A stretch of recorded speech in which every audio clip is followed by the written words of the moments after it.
Hi everyone, welcome back to my channel. ഇപ്പോൾ April ടൈമൊക്കെ ആണല്ലേ, നല്ല എല്ലാവരും പ്രിപ്പറേഷനിൽ ഭയങ്കര തിരക്കായിട്ടൊക്കെ ഇരിക്കുകയായിരിക്കും. അപ്പോൾ എനിക്കറിയാം ടെൻസ്ഡ് ആയിരിക്കും, എല്ലാവരും ഭയങ്കര സ്ട്രെസ്ഫുൾ ആയിട്ടുള്ള എൻവയൺമെൻറ്റിൽ കൂടെ പോയിക്കൊണ്ടിരിക്കുകയായിരിക്കും അല്ലേ. അപ്പോൾ ഞാൻ വിചാരിച്ചു ഇന്ന് നമുക്ക് എൻ്റെ കോളേജിൻ്റെ ഒരു ടൂർ ഞാൻ നിങ്ങൾക്ക് കാണിച്ചു തരാമെന്ന് വിചാരിച്ചു. കാരണം കഴിഞ്ഞ വർഷം ഞാനും ഇതേ ഫേസിൽ കൂടെ പോയിക്കൊണ്ടിരുന്നപ്പോൾ എനിക്ക് ചെറിയൊരു മോട്ടിവേഷനായിട്ട് വന്നത് തന്നെ ഇങ്ങനത്തെ കുറച്ച് വീഡിയോസൊക്കെ കാണുമ്പോൾ ഉള്ള ഒരു സംഭവമായിരുന്നു കേട്ടോ. ഞാൻ വിചാരിച്ചു നിങ്ങൾക്കും ഇന്ന് ഇങ്ങനത്തെ ഒരു വീഡിയോ ഞാനും എൻ്റെ ചാനലിലൂടെ ഇറക്കാമെന്ന് വിചാരിച്ചു. അപ്പോൾ ഞാനിപ്പോൾ നിലവിലുള്ളത് നമ്മുടെ കാലിക്കറ്റ് മെഡിക്കൽ കോളേജിലാണ്. ലാസ്റ്റ് ഇയർ ഞാൻ ഈ പ്രിപ്പറേഷൻ സ്റ്റാർട്ട് ചെയ്ത ടൈമിൽ ഞാൻ ഏറ്റവും കൂടുതൽ ഡ്രീം ചെയ്തൊരു കോളേജായിരുന്നു നമ്മുടെ കാലിക്കറ്റ് മെഡിക്കൽ കോളേജ്. ആൻഡ് അന്ന് അതെനിക്ക് കിട്ടുമോ നടക്കുമോ എന്നൊക്കെ കുറേയധികം ക്വസ്റ്റ്യൻസ് ഒക്കെ ആയിട്ട് ഞാൻ ഭയങ്കര സ്ട്രെസ്ഡ് ആയിട്ടിരിക്കുന്ന ഒരു പോയിന്റ് ആയിരുന്നു. എല്ലാവർക്കും അറിയാം നമ്മുടെ കാലിക്കറ്റ് മെഡിക്കൽ കോളേജ് എന്ന് പറയുമ്പോൾ നമ്മുടെ ഏഷ്യയിലെ തന്നെ ഏറ്റവും ബിഗ്ഗസ്റ്റ് ആയിട്ടുള്ളൊരു ഹോസ്പിറ്റലുള്ള ഒരു കോളേജാണ്. ഏറ്റവും maximum number of patient loads ഒക്കെ ഉള്ളൊരു കോളേജാണ് നമ്മുടെ. അപ്പോൾ നമുക്കിവിടെ കുറേ ബ്ലോക്സ് ആയിട്ട് നമുക്ക് ഡിവൈഡ് ചെയ്തിട്ടുണ്ട്. നമുക്ക് കാഷ്വാലിറ്റിക്ക് വേറെ ബ്ലോക്ക് ഉണ്ട്, പിന്നെ ഒ പിക്ക് വേറെ ബ്ലോക്ക് ഉണ്ട്, അങ്ങനെ പല പല ബ്ലോക്കായിട്ടാണ് ഡിവൈഡ് ചെയ്തിരിക്കുന്നത്.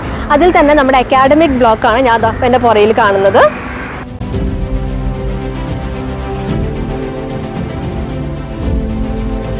ഇതാണ് നമ്മുടെ എൻട്രി പോയിന്റ് എന്ന് പറയുന്നത്. ആൻഡ് ഇവിടെ നിന്ന് നമുക്ക് നേരെ ചെല്ലുമ്പോൾ നമുക്ക് കാണാൻ പറ്റും നമ്മുടെ പോർട്ടിക്കോയാണ്. പോർട്ടിക്കോയിൽ നമ്മളൊക്കെ ഇതുവരെ കിട്ടിയിട്ടുള്ള എല്ലാ പ്രൈസസും അതേപോലെ ട്രോഫീസൊക്കെ നമ്മൾ അവിടെയാണ് വെച്ചിട്ടുണ്ടാവുക.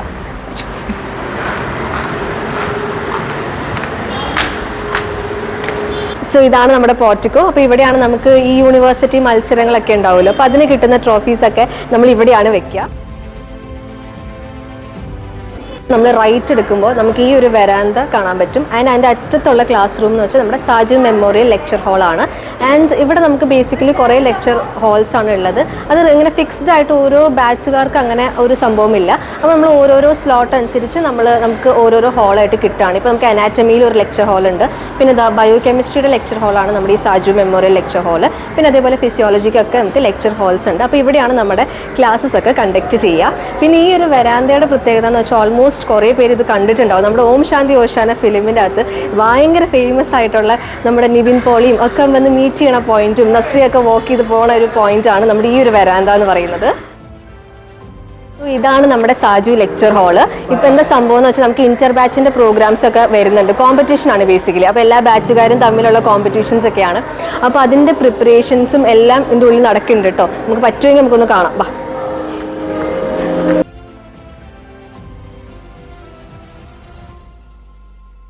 സോ നമ്മുടെ ഫസ്റ്റ് ഇയറിൽ നമുക്ക് ബേസിക്കലി 3 സബ്ജക്ട്സ് ആണുള്ളത്: anatomy, physiology and bio chemistry. അപ്പോൾ നമ്മൾ നേരെ പോർട്ടിക്കോയിൽ നിന്ന് ഫസ്റ്റ് ഫ്ലോറിലേക്ക് നമ്മൾ സ്റ്റേഴ്സ് കയറി എത്തുമ്പോൾ നമുക്ക് ഫസ്റ്റ് ഫ്ലോറിൽ 2 ഡിപ്പാർട്ട്മെൻറ്റ്സ് ആണുള്ളത്, ഫിസിയോളജിയും ബയോ കെമിസ്ട്രിയും. അപ്പോൾ നമുക്ക് ഫിസിയോളജി ഡിപ്പാർട്ട്മെൻറ്റ് ഒന്ന് കാണാം. വാ.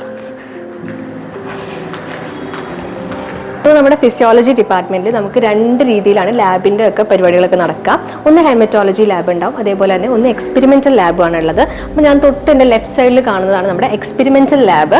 അപ്പോൾ എക്സ്പെരിമെൻ്റൽ ലാബിൽ നമ്മൾ സാധാരണ നമ്മുടെ ക്ലിനിക്കൽ എക്സാമിനേഷൻസിൻ്റെ ഒക്കെ പ്രൊസീജിയേഴ്സ് പഠിക്കുക, അതിനെക്കുറിച്ചൊക്കെ ഇവാലുവേറ്റ് ചെയ്യുക, അങ്ങനത്തെ എല്ലാ എക്സ്പെരിമെൻറ്റ്സ് ഒക്കെ ആയിരിക്കും നമുക്ക് ഇവിടെ കണ്ടക്ട് ചെയ്യുക. പിന്നെ അതേപോലെ ഹെമറ്റോളജി ലാബിലേക്ക് പോകുമ്പോൾ നമ്മൾ ബ്ലഡ് റിലേറ്റഡ് ആയിട്ടുള്ള ഓരോരോ എക്സ്പെരിമെൻറ്റ്സ് ഒക്കെ നമ്മൾ ചെയ്യുന്ന ഒരു ലാബാണ് നമ്മുടെ ഹെമറ്റോളജി ലാബ്. നമ്മുടെ ഹെമറ്റോളജി ലാബ്. അപ്പോൾ ഞാൻ നേരത്തെ പറഞ്ഞ പോലെ നമ്മൾ ബ്ലഡ് റിലേറ്റഡ് ആയിട്ടുള്ള ഓരോ എക്സ്പെരിമെൻറ്റ്സ് നമ്മൾ ഈ ലാബിൽ വെച്ചിട്ടാണ് പഠിക്കുക.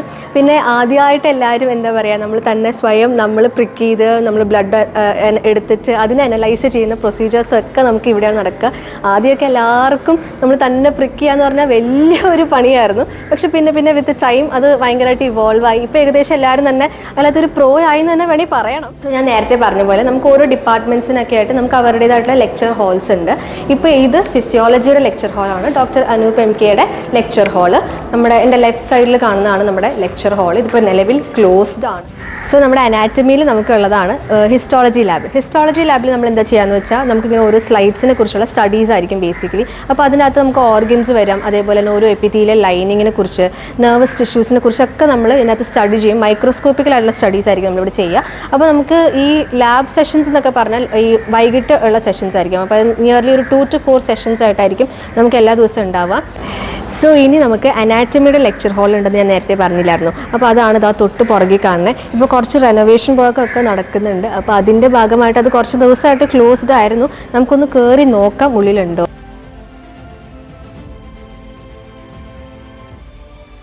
സോ നമ്മൾ ഈ ഓരോ ക്ലാസ്സസ് ഒക്കെ കഴിഞ്ഞിട്ട് നമ്മുടെ ഈ അനാറ്റമിയുടെ ഡിപ്പാർട്ട്മെൻറ്റ് നമ്മുടെ സെക്കൻഡ് ഫ്ലോറിലാണ്. അപ്പോൾ നമുക്ക് ഈ താഴേന്ന് ഇവിടെ വരെ എത്താന്ന് വെച്ചാൽ ഭയങ്കര വലിയൊരു ടാസ്ക്കാണ്.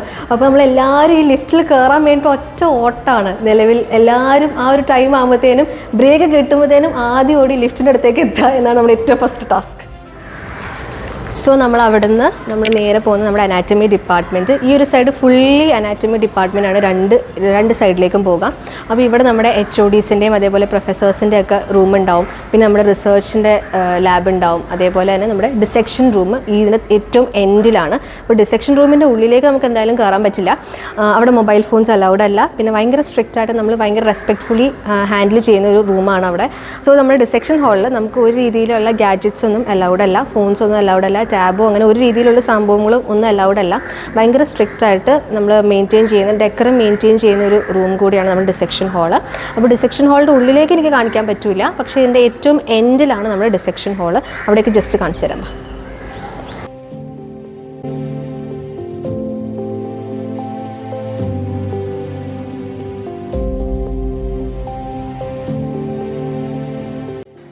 ഇതാണ് നമ്മുടെ ഡിസെക്ഷൻ ഹാള്. അപ്പോൾ ഇതിനകത്ത് നിയർലി നമുക്ക് ഒരു 20 to 23 ടേബിൾസ് ഉണ്ടാവും. അവിടെ ഓരോ കഡാവർ വീതം.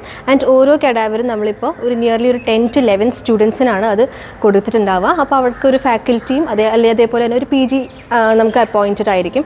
അവരായിരിക്കും നമുക്ക് ക്ലാസ്സസ് മെയിൻലി എടുക്കുന്നുണ്ടാവുക. പിന്നെ അതേപോലെ തന്നെ പുറത്ത് നമുക്ക് റാക്സ് ഒക്കെ തന്നിട്ടുണ്ട്. അപ്പോൾ ഈ റാക്സിൽ വേണം നമ്മൾ ബാഗൊക്കെ വെക്കുക. ആകെ ജസ്റ്റ് ബുക്സ് കൊണ്ട് മാത്രമാണ് നമുക്ക് ഉള്ളിൽ കയറാൻ പറ്റുള്ളൂ. പിന്നെ ഏപ്രിൻ ഓൾസോ മസ്റ്റ് ആയിരുന്നു. പക്ഷേ ഇപ്പോൾ ചൂട് കാലം ആയതുകൊണ്ട് മാത്രം ഞങ്ങൾക്ക് കുറച്ച് ലീനിയൻസി കിട്ടിയിട്ടുണ്ട്. ഈ ഡിസെക്ഷൻ ഹാളിൽ ഏപ്രിൻസ് ഇടേണ്ട ആവശ്യമില്ല എന്ന രീതിയിൽ ആക്കിയിട്ടുണ്ട് കേട്ടോ. പിന്നെ ഈ അക്കാഡമിക് ബ്ലോക്കിൽ നമ്മൾക്ക് ഫസ്റ്റ് ഇയർ സബ്ജക്റ്റ് കൂടാതെ ബാക്കി എല്ലാ ഇയേഴ്സിൻ്റെയും സബ്ജക്റ്റിൻ്റെ ഡിപ്പാർട്ട്മെൻറ്റ്സും ഇവിടെയുണ്ട്. ഇപ്പോൾ നമുക്ക് പാത്തോളജി, അതേപോലെ മൈക്രോബയോളജി, പിന്നെ കമ്മ്യൂണിറ്റി മെഡിസിൻ ഡിപ്പാർട്ട്മെൻറ്റ്സിൻ്റെ നമുക്കിവിടെ HODയുടെ റൂം, അതേപോലെ തന്നെ അവരുടെ മ്യൂസിയം റൂംസ്, അങ്ങനെ എല്ലാം ഈ ഒരു ബിൽഡിങ്ങിൽ തന്നെയാണ് ഇതെല്ലാം ഉള്ളത്. ഇവിടെ അടുത്തുള്ളതാണ് നമ്മുടെ സെൻട്രൽ ലൈബ്രറി. സെൻട്രൽ ലൈബ്രറിയിൽ ഇഷ്ടം പോലെ റിസോഴ്സസ് ആണ് നമുക്കുള്ളത്. ലൈക്ക് എത്ര മണി വരെ വേണമെങ്കിലും നമുക്കിവിടെ ഇരിക്കാൻ. നിയർലി ഒരു 9 o'clock വരെ നമുക്ക് ലൈബ്രറി ഓപ്പൺ ആയിരിക്കും.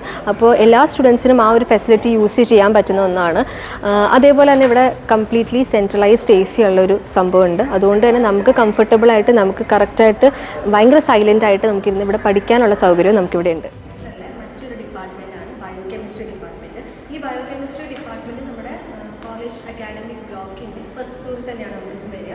അപ്പോൾ ബയോകെമിസ്ട്രീൻ്റെ കാര്യം പറയുമ്പോൾ നമുക്ക് ഇവിടെയും ലാബ് ഉണ്ട്. ബയോകെമിസ്ട്രിക്കും ലാബ് ഉണ്ട്. അതേപോലെ ലെക്ചർ ഹോൾ നമ്മൾ നേരത്തെ കണ്ട സാജുവിൻ്റെ ലെക്ചർ ഹോൾ ഉണ്ട്. അതേപോലെ മറ്റ് റിസർച്ച് ലാബ്സ്, അങ്ങനെ കുറേ അധികം ലാബ്സും. അതേപോലെ തന്നെ ഈ ഡിപ്പാർട്ട്മെൻറ്റിൻ്റെ ഓരോ HODസിൻ്റെയും പ്രൊഫസേഴ്സിൻ്റെ ഒക്കെ റൂം വരിക ഈ ഒരു സൈഡിലാണ്. അപ്പോൾ നമ്മൾ ഫസ്റ്റ് ഫ്ലോറിൻ്റെ ഒരു സൈഡ് ബയോകെമിസ്ട്രി, ഒരു സൈഡ് ഫിസിയോളജി ആയിട്ടായിരിക്കും നമുക്ക് ഉണ്ടാവും.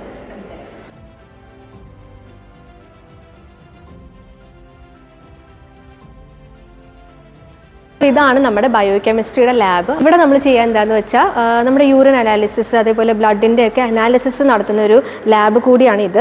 അപ്പോൾ നമുക്ക് ഓരോ ആഴ്ചയിലും ഒരു ദിവസം നമുക്കിങ്ങനെ ഈ ലാബ് കിട്ടും. അവിടെ നമ്മൾ പോയിട്ട് ഇതേ പ്രൊസീജിയേഴ്സ് ഒക്കെ ചെയ്ത് പഠിക്കുക, അതേപോലെ അതിൻ്റെ റിസൾട്ട്സ് ഒക്കെ അനലൈസ് ചെയ്ത് പഠിക്കുക. ഇതൊക്കെയാണ് നമ്മുടെ ഈ ഒരു ലാബിൽ നടക്കുക. പിന്നെ ഇത് കൂടാണ്ട് ഇവിടെ നമുക്ക് PGയുടെ ലെക്ചർ ഹാളിൽ റൂമുണ്ട്. അതേപോലെ തന്നെ മറ്റ് സെമിനാർ ഹാൾസും ഒക്കെ നമുക്ക് ഇവിടെ ഉണ്ട് കേട്ടോ. സോ എൻ്റെ കോളേജിൽ എനിക്ക് ഏറ്റവും ഇഷ്ടമുള്ള സ്പോട്ട് എന്ന് പറഞ്ഞാൽ നമ്മുടെ ഗാർഡൻ ആട്ടോ. ഭയങ്കര വെൽ മെയിൻറ്റെയിൻഡ് ആയിട്ടുള്ള ഗാർഡനാണ് നമുക്കിവിടെ ഉള്ളത്. ചുറ്റും നോക്കിയറിയാം ഫുൾ നമുക്ക് ചെടികൾ കൊണ്ട് നിറഞ്ഞിരിക്കുകയാണ്. അപ്പോൾ ഈ ചൂട് കാലത്തൊക്കെ സത്യം പറഞ്ഞാൽ ഇവിടെ വന്നിരിക്കാൻ ഭയങ്കര സുഖമാണ്. അതേപോലെ തന്നെ നമുക്ക് ഓരോരോ അവേഴ്സിൻ്റെ ഇടയിൽ കിട്ടുന്ന ബ്രേക്ക് ടൈമിലൊക്കെ എല്ലാവർക്കും ഇവിടെ സ്പെൻഡ് ചെയ്യാനായിരിക്കും ഏറ്റവും കൂടുതൽ ഇഷ്ടം. അതേപോലെ നമ്മുടെ ക്ലാസ്സൊക്കെ കഴിഞ്ഞ് കഴിയുമ്പോൾ എല്ലാവരും കുറച്ച് നേരമൊക്കെ ഇവിടെ വന്നൊന്ന് ജസ്റ്റ് ഒന്ന് ഇരുന്ന് സ്പെൻഡ് ചെയ്ത് സംസാരിച്ച് കഫേ 52-ലൊക്കെ പോയിട്ട് കുറച്ച് എന്തെങ്കിലുമൊക്കെ ഫുഡൊക്കെ കഴിച്ചിട്ടാണ് സാധാരണ എല്ലാവരും വരിക കേട്ടോ. അപ്പോൾ നമുക്ക് ഞങ്ങളുടെ ഗാർഡനെ കുറിച്ച് ഞാൻ ജസ്റ്റ് ഒന്ന് കാണിച്ചു തരാം. കുറച്ച് അധികം ഒന്നും കാണിക്കാൻ പറ്റില്ല, കാരണം അത് അത്ര എലാബറേറ്റ്ലി ഇങ്ങനെ നീണ്ടു നിവർന്ന് കിടക്കുകയാണ്. ഇപ്പോൾ നമുക്ക് ചുറ്റും നോക്കിയാൽ അറിയാം 4 സൈഡിൽ നമ്മുടെ ഫുൾ ബിൽഡിങ്സ് ആണ്. അപ്പോൾ അതിൻ്റെ ഇടയിൽ സത്യം പറഞ്ഞാൽ ഒരു നടുമുറ്റം പോലത്തെ ഒരു ഫീലിംഗ് ആണ് നമുക്ക് തോന്നുന്നത്. ആ ഒരു ഏരിയ ഫുൾ ഗാർഡനായിട്ട് സെറ്റ് ചെയ്ത് വെച്ചേക്കാം. നമുക്ക് അതിൻ്റെ ഇടയിലേക്കൂടെ ഒരു വഴിയൊക്കെ ആക്കി ഫുള്ളി അടിപൊളിയാക്കി വെച്ചേക്കുന്ന ഒരു സ്പേസാണ് നമ്മുടെ ഈ ഗാർഡൻ എന്ന് പറഞ്ഞാൽ. ഇപ്പോൾ കാണിച്ചു തരാം ഞാൻ.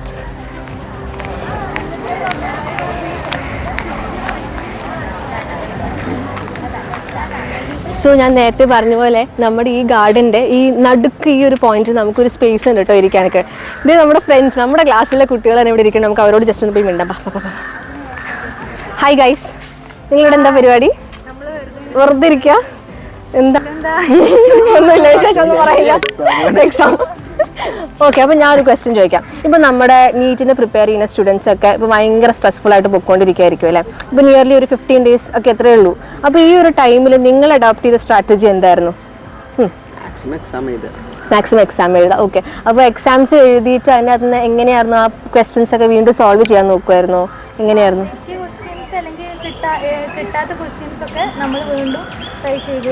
ഏകദേശം എത്ര മണിക്കൂർ നിങ്ങൾ പഠിക്കും? എല്ലാം എഴുതാം. അനലൈസ് ചെയ്യുക, അതാണ് ഏറ്റവും ഇമ്പോർട്ടൻ്റ് അല്ലേ? ഓരോ എക്സാംസ് കഴിഞ്ഞിട്ട് കൃത്യമായിട്ട് ഒരു അനാലിസിസ് നിങ്ങൾ ചെയ്തിട്ടില്ലെങ്കിൽ എന്തായാലും നിങ്ങൾക്ക് ഇത് ക്രാക്ക് ചെയ്യാൻ പറ്റില്ല. കാരണം ഈ ഒരു ടൈമിൽ നിങ്ങൾക്ക് കിട്ടുന്ന മോഡൽ എക്സാംസിൻ്റെ ക്വസ്റ്റ്യൻ പേപ്പർ അത്ര ഇമ്പോർട്ടൻ്റ് ആണ് നിങ്ങൾക്ക്. അപ്പം അത് മാക്സിമം അറ്റംപ്റ്റ് ചെയ്യുക, മിസ്സാക്കാണ്ടിരിക്കുക. അതേപോലെ തന്നെ അതിനെ അനലൈസ് ചെയ്യാനും കൂടെ ശ്രദ്ധിക്കുക. പിന്നെ നിങ്ങളൊക്കെ ഏത് കോച്ചിങ്ങിലായിരുന്നു പഠിച്ചത്? ഡോപ്പേ. അപ്പോൾ ഓക്കെ, അതേപോലെ ഡോപ്പേ ഉണ്ട്, പല പല ഇൻസ്റ്റിറ്റ്യൂട്ട്സ് ഉണ്ട്. അതിപ്പോൾ ഏത് ഇൻസ്റ്റിറ്റ്യൂട്ട് ആയിക്കോട്ടെ, നിങ്ങൾ മാക്സിമം അത് നിങ്ങൾക്ക് കിട്ടുന്ന ക്വസ്റ്റ്യൻ പേപ്പർ യൂട്ടിലൈസ് ചെയ്യുക, മാക്സിമം അതിനെ അനലൈസ് ചെയ്ത് പഠിക്കുക. എല്ലാം പ്രൊഡക്റ്റീവായിട്ട് ഈ ഒരു 15 days നിങ്ങൾ മെയിൻറ്റെയിൻ ചെയ്യാൻ എന്തായാലും നോക്കണം. കാരണം ഈ ഒരു 15 days നിങ്ങൾ ഉഴപ്പി കളഞ്ഞു കഴിഞ്ഞാൽ പിന്നെ അങ്ങോട്ടേക്ക് അത് വീണ്ടും ട്രാക്കിലേക്ക് വരാമെന്ന് വെച്ചാൽ വലിയൊരു പണിയാണ്. പുതിയതൊന്നും പഠിക്കാണ്ടിരിക്കുക. അതെ, പുതിയതൊന്നും പഠിക്കാണ്ടിരിക്കാന്നല്ലേ? എവിടെ തെറ്റ് വരുന്നത് മനസ്സിലാക്കി അത് ക്ലിയർ ചെയ്തുകൊണ്ടുപോകുക. ഓരോ എക്സാം എഴുതുമ്പോൾ ഇന്ന് ഇതാണ് നാളത്തെ ഇന്നത്തേക്കുള്ള തെറ്റ് നാളത്തെ ക്ലിയർ ചെയ്യാൻ നോക്കുക. അത് തെറ്റ് മാറ്റിയെടുത്ത് കൊണ്ടുവരിക. ഓക്കെ, നിങ്ങൾക്ക് ഇങ്ങനെ ഈ ഒരു ടൈമിൽ എങ്ങനെ സ്കോറൊക്കെ ഭയങ്കര ഹൈ സ്കോർ ആയിരുന്നോ? ബെറ്റർ ആയിരുന്നു. അപ്പോൾ നിങ്ങൾ മോഡൽ എക്സാംസിനൊക്കെ ആദ്യം അറ്റംപ്റ്റ് ചെയ്തപ്പോൾ നിങ്ങൾക്ക് എങ്ങനെയായിരുന്നു സ്കോറൊക്കെ? അത്രയ്ക്ക് ഉണ്ടായിരുന്നുള്ളൂ.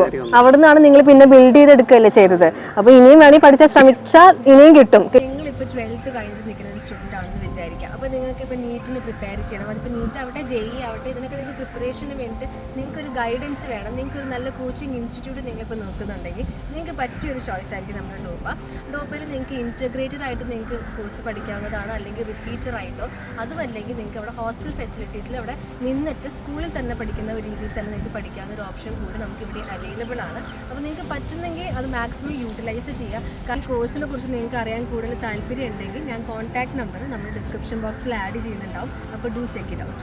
സോ നമുക്കിനി സെൻട്രൽ ലൈബ്രറി കൂടാണ്ട് ഇവിടെ ഒരു റീഡിംഗ് റൂമിൻ്റെ ഫെസിലിറ്റി കൂടെ ഉണ്ട് കേട്ടോ. അപ്പോൾ റീഡിംഗ് റൂമിൽ വ്യത്യാസം എന്താണെന്ന് വെച്ചാൽ നമുക്കവിടെ AC സൗകര്യം മാത്രമില്ല എന്നൊരു വ്യത്യാസം മാത്രമേ ഉള്ളൂ. ബാക്കി എല്ലാ ഫെസിലിറ്റീസും നമുക്കിവിടെ ടേബിൾ, ചെയേഴ്സ് എല്ലാം നമുക്കിവിടെ അവൈലബിൾ ആണ്. പിന്നെ റിസോഴ്സസ് ഒക്കെ വേണമെങ്കിൽ നമ്മൾ ലൈബ്രറി പോയി യൂസ് ചെയ്യേണ്ടി വരും. അതെല്ലാം നമ്മളായിട്ട് തന്നെ നമ്മൾ റിസോഴ്സസ് കൊണ്ടുവരികയാണെങ്കിൽ നമുക്ക് ഇവിടെ ഇരുന്ന് പഠിക്കാവുന്നതുമാണ്. ഇതും ഇതേപോലെ തന്നെ നിയർലി ഒരു 9 o'clock വരെ നമ്മുടെ റീഡിംഗ് റൂമും ഇവിടെ ഓപ്പൺ ആയിരിക്കും. അപ്പോൾ ഇവിടെ ഇരുന്ന് നമുക്ക് എല്ലാം പഠിക്കാം. സെറ്റായിട്ട് നമുക്കിപ്പോൾ ഹോസ്റ്റലിൽ ഇപ്പോൾ എല്ലാവരുടെയും കൂടി ഇരുന്ന് പഠിക്കാൻ ബുദ്ധിമുട്ടുള്ളവരൊക്കെ ഉണ്ടാവുമല്ലോ. അപ്പോൾ അവർക്കൊക്കെ യൂസ് ചെയ്യാൻ പറ്റിയൊരു ഫെസിലിറ്റി കൂടിയാണ് നമ്മുടെ ഈ റീഡിംഗ് റൂം. സോ നമ്മുടെ കോളേജിലെ ഏറ്റവും മെയിൻ പ്രോഗ്രാംസ് എല്ലാം കണ്ടക്ട് ചെയ്യണം നമ്മുടെ ഒരു ഓഡിറ്റോറിയത്തിലാണ്. അതാണ് നമ്മുടെ എൻ്റെ തൊട്ട് പുറകെ കാണുന്ന അറോറ ഓഡിറ്റോറിയം. നമ്മുടെ കോളേജ് ബ്ലോക്കിൻ്റെ അക്കാഡമിക് ബ്ലോക്കിൻ്റെ ജസ്റ്റ് ലെഫ്റ്റ് സൈഡിലാണ് നമ്മുടെ ഈ അറോറ ഓഡിറ്റോറിയം ഉള്ളത്. ഫസ്റ്റ് ഓറിയൻറ്റേഷൻ്റെ ആ ഒരു ഇൻട്രൊഡക്ഷൻ മുതൽ തന്നെ നമ്മൾ കോളേജിലേക്ക് എൻറ്റർ ചെയ്യുമ്പോൾ നമ്മൾ ആദ്യം വരിക നമ്മുടെ ഈ അറോറ ഓഡിറ്റോറിയത്തിലേക്കാണ്. കാരണം നമ്മുടെ ഇൻഡക്ഷൻ പ്രോഗ്രാംസ് ഒക്കെ സ്റ്റാർട്ട് ചെയ്തത് അല്ലെങ്കിൽ അതിൻ്റെ ഇനോഗ്രേഷൻസ് ഒക്കെ നമുക്ക് ഈ ഒരു ഓഡിറ്റോറിയത്തിൽ വെച്ചിട്ടാണ് നടന്നത്. ഇത് കൂടാണ്ട് മറ്റൊരു ചെറിയൊരു ഓഡിറ്റോറിയം കൂടിയുണ്ട് നമുക്ക്, സിനാപ്സ് എന്ന് പറഞ്ഞിട്ട്. അവിടെ ചെറിയ ചെറിയ പ്രോഗ്രാംസ് ഒക്കെ ആയിരിക്കും ഉണ്ടാവുക. അതായത് നമ്മളിപ്പോൾ വാലന്റൈൻസ് ഡേ സെലിബ്രേഷൻ അല്ലെങ്കിൽ നമ്മുടെ ഹാലോവിൻ്റെ പ്രോഗ്രാംസ്, അങ്ങനത്തെ പരിപാടികളൊക്കെ നമുക്ക് നടക്കുക ഈ സിനാപ്സ് ഓഡിറ്റോറിയത്തിലും. മെയിനായിട്ടുള്ള പരിപാടികളൊക്കെ നമ്മുടെ ഈ അറോറ ഓഡിറ്റോറിയത്തിലായിരിക്കും നടക്കുന്നുണ്ടാവുക. അപ്പോൾ നമ്മുടെ ഇപ്പോൾ നിലവിൽ അറോറ ഓഡിറ്റോറിയത്തിൽ നമ്മുടെ ഇൻ്റർ ബാച്ചിൻ്റെ പ്രാക്ടീസ് നടക്കുന്നുണ്ട്. അപ്പോൾ നമ്മുടെ സ്റ്റുഡൻസ്, നമ്മുടെ 69th ബാച്ചിലെ സ്റ്റുഡൻസിൻ്റെ പ്രാക്ടീസ് ഒക്കെ കുറച്ചവിടെ നടക്കുന്നുണ്ട്. പറ്റുമെങ്കിൽ ഞാൻ കാണിച്ചു തരാം കേട്ടോ. ബാ.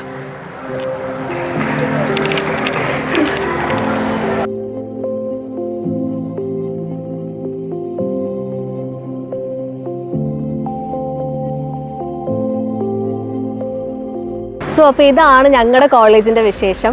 അപ്പോൾ അടുത്ത വർഷം നിങ്ങൾക്കും ഈ ഒരു കോളേജിൽ എത്താൻ പറ്റട്ടെ എന്ന് ഞാൻ വിഷ് ചെയ്യുന്നു. അപ്പോൾ അതിനുവേണ്ടി മാക്സിമം നിങ്ങളുടെ 100% നിങ്ങൾ ഇവിടെ കൊടുക്കുക. ഇനി ആകെ കുറച്ച് ദിവസമേ ഉള്ളൂ. ആ ഒരു ടൈം ഒട്ടും വേസ്റ്റ് ചെയ്യാണ്ട് മാക്സിമം പ്രൊഡക്റ്റീവായിട്ട് മാക്സിമം എക്സാംസ് ഒക്കെ അറ്റംപ്റ്റ് ചെയ്തിട്ട് അതിനെ നല്ലപോലെ അനലൈസിസ് ഒക്കെ ചെയ്യുക. അതേപോലെ നന്നായിട്ട് പഠിക്കാൻ ശ്രമിക്കുക. ഇനി ആകെ കുറച്ച് ദിവസം കൂടെ പഠിച്ചാൽ പോരെ. അത് കഴിഞ്ഞാൽ നമുക്ക് എക്സാം കഴിഞ്ഞിട്ട് നമുക്ക് നന്നായിട്ട് റിലാക്സ് ചെയ്യാൻ നമുക്ക് അവസരമൊക്കെ കിട്ടും. അപ്പോൾ അതുവരെ നന്നായിട്ട് പഠിക്കുക. എല്ലാവർക്കും ഞാൻ വലിയൊരു ഓൾ ദി ബെസ്റ്റ് തന്നുകൊണ്ട് നിർത്തുന്നു. Bye, see you soon.